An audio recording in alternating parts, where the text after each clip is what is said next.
तो कैसे हो बड़े लोगों, आज से हम शुरू करने वाले एक नई सीरीज जिसमें हम हर चीज़ का टॉप 10 निकालेंगे, सिर्फ एनिमे रिलेटेड। हाँ, जैसे कि विलन्स, हीरो या एंटी हीरो और भी बहुत सारी चीज़ें। तो उस सीरीज का ये पहला पार्ट है। तो आज से हम देखेंगे टॉप 10 ट्रेनिंग्स।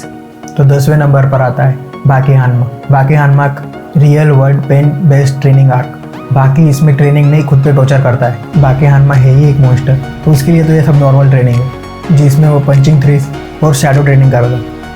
उसमें वो इमेजिन करके किसी भी जानवर की परछाई को लेके आता था और उसके बाद उसी के साथ ट्रेनिंग करता था। उसका एक सिंपल सा गोल था कि यूनिवर्स का सबसे स्ट्रॉन्ग फाइटर बनना और अपने बाप के साथ ही लड़ना। तो 9वें नंबर पर आता है ब्लैक लॉर का आस्था, जिसमें आती है आस्था की physical training arc without magic. Magical world में बिना मैजिक के भी बंदे ने हार नहीं मानी, और तुम सालों थोड़ी थोड़ी बात में हार मान लेते हो, शर्म कर लो थोड़ी सी। तो उसने इतनी फिजिकल ट्रेनिंग कर ली थी कि उसके डंबल्स को भी रोना आ गया था, और साथ में सिटअप्स और स्क्वाट भी मारे थे। आस्था ने ऐसी बॉडी बना ली थी कि मैजिक वालों को बिना मैजिक के फाड़ दे। नंबर 8 पे आता है जुजुत्सु काइसन का यूजी इतादोरी।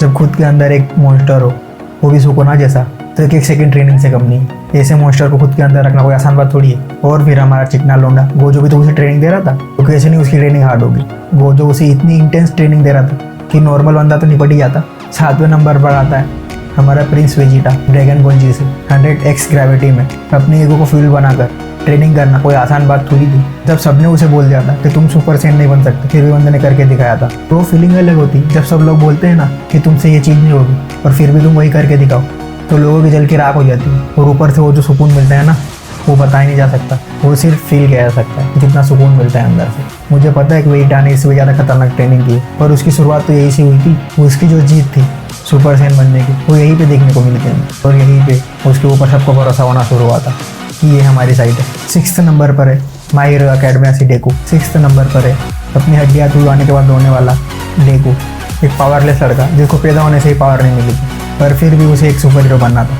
और वो भी सबसे बड़ा वाला। पावर नहीं होने के बाद भी लड़के ने हार नहीं मानी, बस अपनी विल पावर के भरोसे ही एक मॉन्स्टर से लड़ गया था, और उसी के कारण उसको पावर मिली थी ऑल माइट की, वन फॉर ऑल।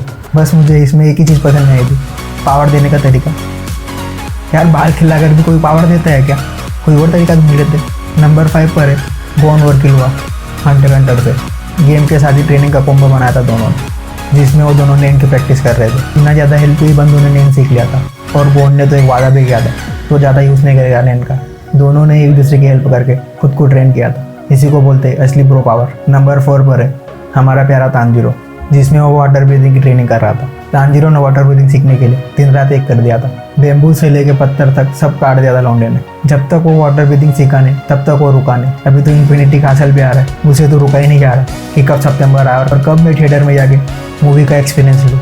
तो 3रे नंबर पर है हमारा रोकली, मेरे नारुतो के फेवरेट कैरेक्टर में से एक। बिना नेनजुत्सु और गेनजुत्सु के, सिर्फ ताइजुत्सु से उसने सबकी 12 बजा दी थी। उसने ताइजुत्सु को इतना मास्टर कर लिया था, चाहे वो पीकर कितना भी टल्ली क्यों ना हो जाए, तब भी उसको हराना आसान नहीं था। और गारा के साथ फाइट के टाइम उसने जब अपने पैरों से वजन निकाल कर नीचे फेंका था, और जो ब्लास्ट के साथ धुआं उठा था ना, तब देखकर ऐसा लग रहा था क्या हो रहा है। और उसके बाद उसकी जो स्पीड बढ़ी थी, तब गारा भी परेशान हो गया था कि इसके अंदर मॉन्स्टर तो नहीं आ गया, और उसकी स्पीड देख कर सबकी आंखें और मुंह खुला के खुला रह गया था। किसी को भरोसा ही नहीं हो रहा था कि ये रोक लिए। तब हमारे टॉप 2 ट्रेनिंग बची हुई है, जिसमें 2nd नंबर पर है साइतामा की ट्रेनिंग। इस बंदे की ट्रेनिंग के बारे में क्या बताऊँ, ये तो वर्ल्ड फेमस है, तुम चाहकर भी इसे भूल नहीं सकते।